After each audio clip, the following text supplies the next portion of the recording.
Okay. I need to admit something before we start. This sounds promising already. I keep thinking the problem with AI is that I'm just not writing the right prompt yet. Oh, good. So it's not just me. You read all the advice online.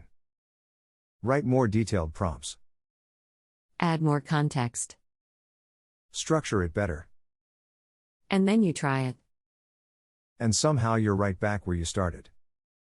Which makes you start wondering something uncomfortable. Is all this time with AI actually worth it?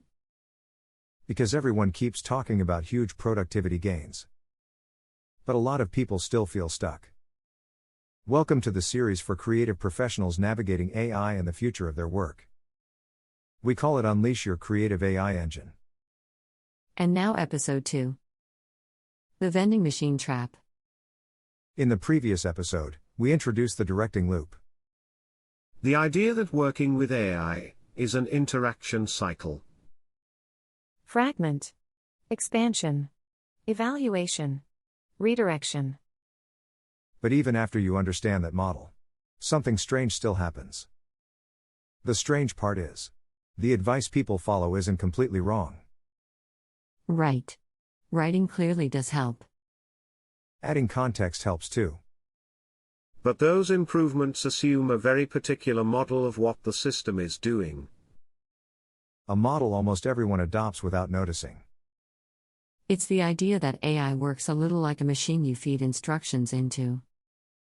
Here's the mental model the interface encourages: simple, clean, and a little misleading. Give the system a prompt. The system processes the request. And an answer comes out. Prompt in. Answer out. Which honestly sounds pretty reasonable. And if that were how the system worked, writing better prompts would solve everything. The entire interaction would simply be about specifying the request precisely enough. Which makes the human role very simple. You specify what you want. The machine executes it. And the better you specify the request, the better the result should become. That assumption is so intuitive that most people never question it. Until their experience with the system starts contradicting it. Because the system isn't actually executing instructions the way that model assumes. It's doing something else entirely. What large language models actually do is surprisingly different from the machine metaphor we just described.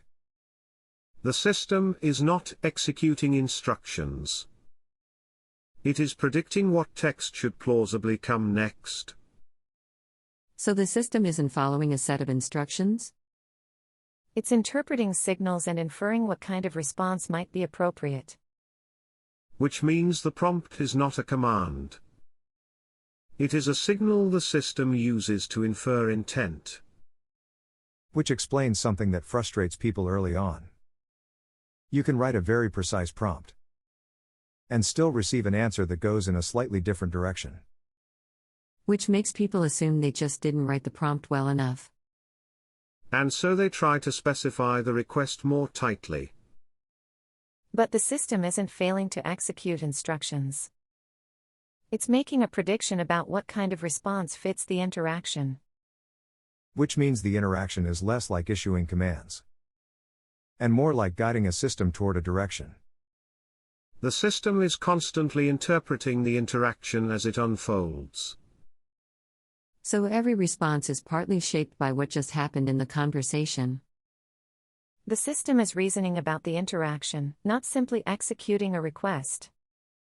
And once you understand that, the idea of writing a perfect prompt starts to look a little different.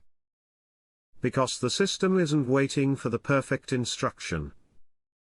But something else happens once the system starts producing plausible answers. They sound reasonable. Often very reasonable.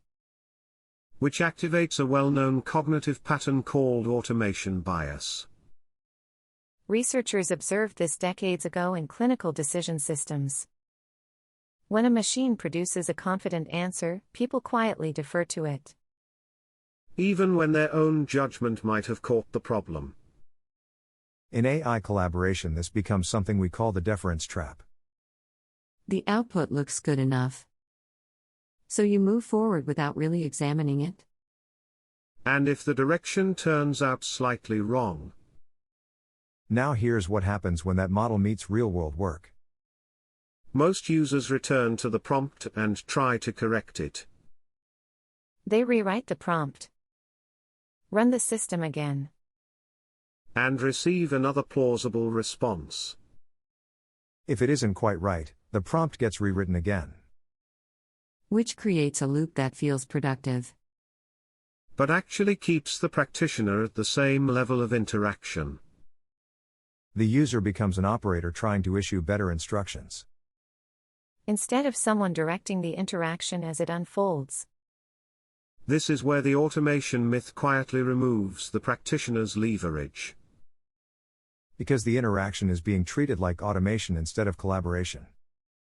The alternative is to treat the system as something you guide rather than something you command.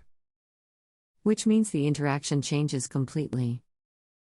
The practitioner stops trying to issue perfect instructions, and instead begins directing the interaction continuously. This role involves taste, judgment, and intent exercised in real time. Instead of issuing a single perfect instruction, the interaction unfolds in stages. You start with a fragment rather than a finished instruction. The system expands on that fragment. The practitioner evaluates what arrived, and then redirects the system toward the next step. Which means the interaction becomes a loop rather than a command. Each cycle improves the next one. And over time the collaboration becomes more capable. This is the role the automation myth quietly erases. Not the operator issuing commands. The director shaping the interaction.